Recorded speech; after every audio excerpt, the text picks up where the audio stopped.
Hello, uh, I'm Larry Martin and I'm fairly new at woodturning and doing YouTube videos. I've done a few, haven't had a whole lot of views yet.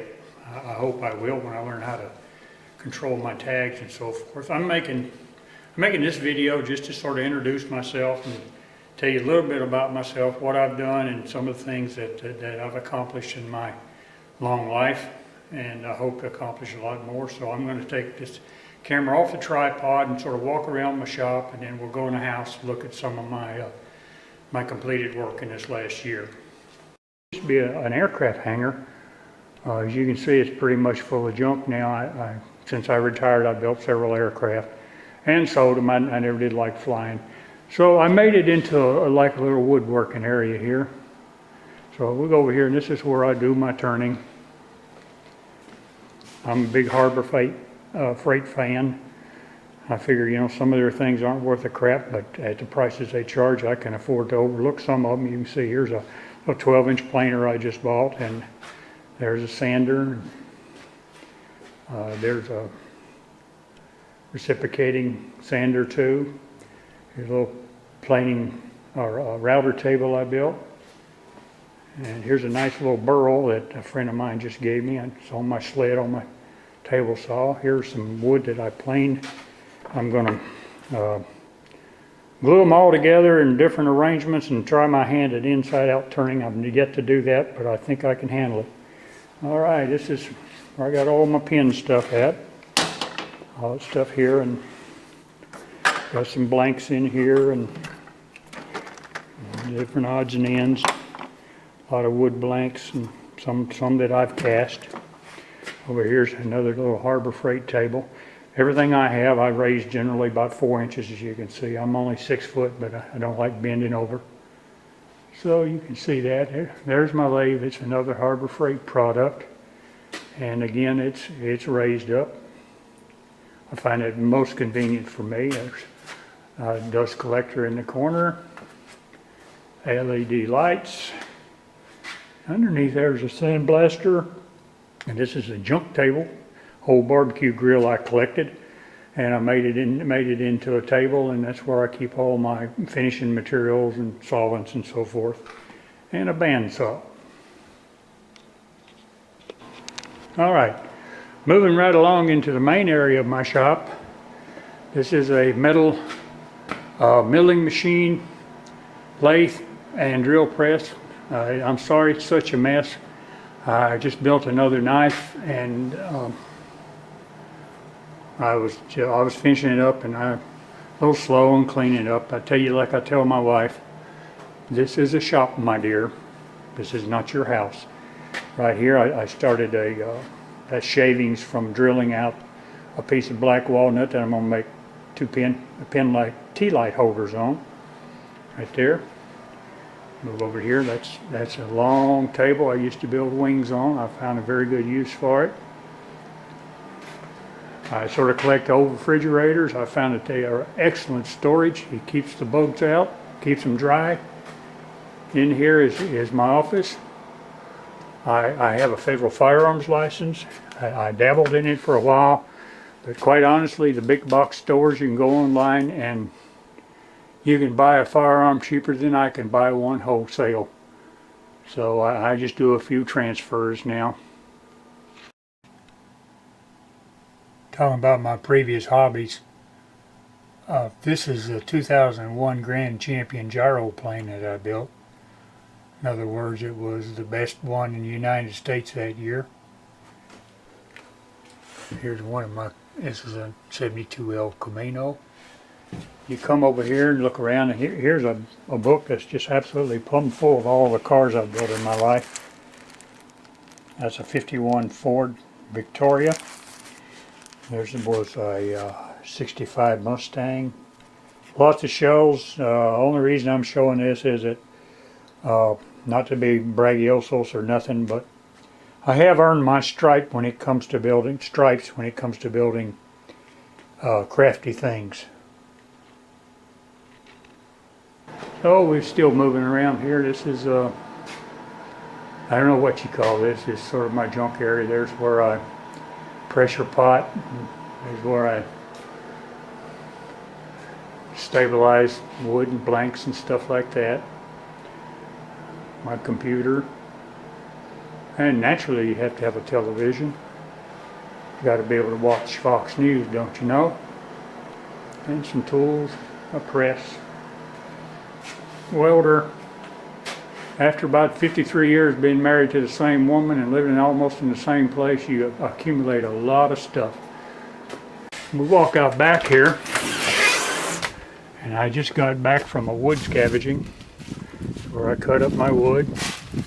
Tractor's out there, and you see this pile right here. This is some very, very nice wood in there.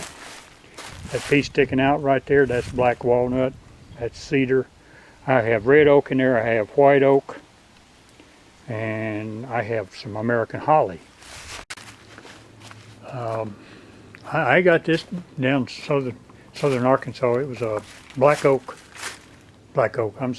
walnut tree that it literally had been cut down like 10 years ago.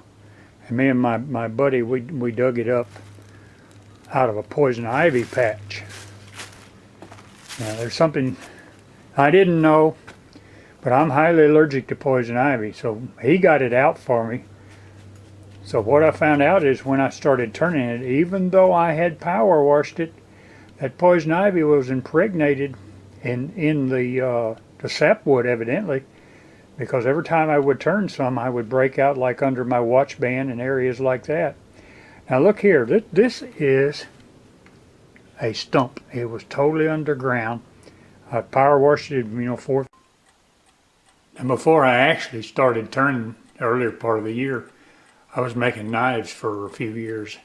I made a total of about 20 knives last year, of which I only have like 4 left. Here's a good example of one right here on its stand on the mantle. I really don't remember what kind of wood the handle is. I think this one is ironwood. They're all stainless steel. I have an ample supply of stainless steel out back. And here's another one. And you can see my deer antler stands. I have given away lots of knives. And here's a dagger over here. I have a couple more, but they're somewhere else, out in the shop or somewhere. That's a dagger.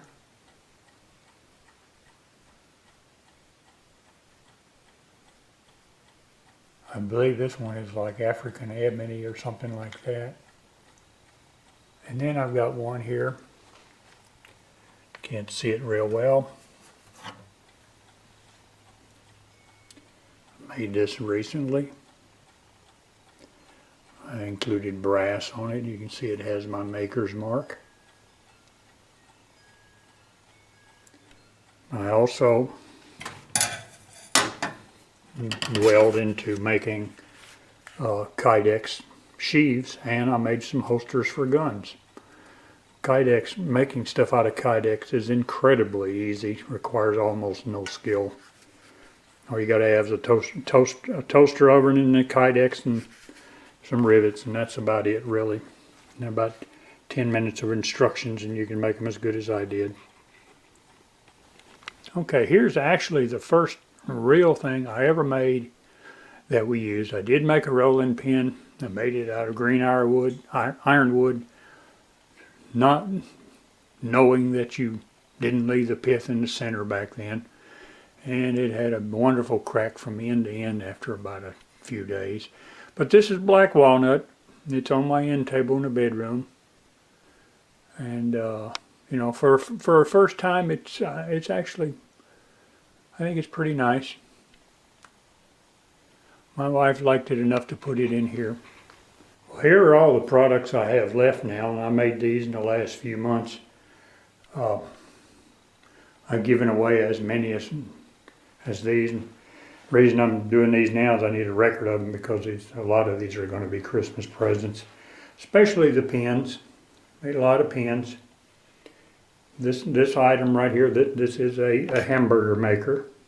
Don't ask me what it's made of. I believe it's made of cedar. Yes, cedar and black walnut. Here's a top cedar and black walnut again that I made for my grandson for a Christmas present. Here's another pen with a black walnut bowl. I have a very ample supply of black walnut if you haven't guessed it yet. Here's a kaleidoscope right here. Several tops. Well, this is one top, I'm sorry. These are ring holders, all made out of black walnut. Over here you see this is a pen cup. It's going to be for my grandson. Here's a little tea light holder, and this is made out of dogwood. A little better light so you can see the grain here. Now here you have several bowls, natural edge bowls. There's 3 natural edge bowls, and then there's a bowl right here, and those are all out of the same log and they're hickory. Okay, here's a vase I made. This was a twisted branch off a black walnut tree. Turned out very nice. My wife just loves it. In fact, I think she's going to keep this. Here's another hickory bowl I made a while back. And we move on over here, and there's a couple cedar bowls I just made. These are for, like nightstands and stuff to put your keys in at night. And here's a little lidded bowl that I made. It's a black walnut handle, and gosh, I don't really remember what that lid is. I believe that's cherry. And we go over here to some more tea light holders, which I've given many sets of these away. They seem to be real popular with the ladies. This particular one right here, this is persimmon. I think I did a video on those. These 2 are dogwood, and these 2 are dogwood. Well, here we've got a letter opener I made for my daughter-in-law. It's stainless steel, and that is deer antler split and shined up, and so I said, now here's just something I very early when I was making it. I just decided to try this, and I don't even really know why. Yeah, I guess I do, because I didn't have a piece of dogwood big enough to make a bowl out of. So I took and I split it into like slats. And then I got a plastic bowl at Walmart, and I set all these in it on the outer edge of the bowl, and I hot glued them to the edge just at the top with a little cedar at the bottom. And then I filled the center with, I made a waste block to put in the center, and then I poured resin in there. I think I used polyester resin, and it had a little blue pearl in it. And then I built a cedar lid to go on the top and a black walnut base. In the center of this is the pith out of a cherry tree, and it's encased. You can see it very well. So I can get the light just right. It is encased in an epoxy.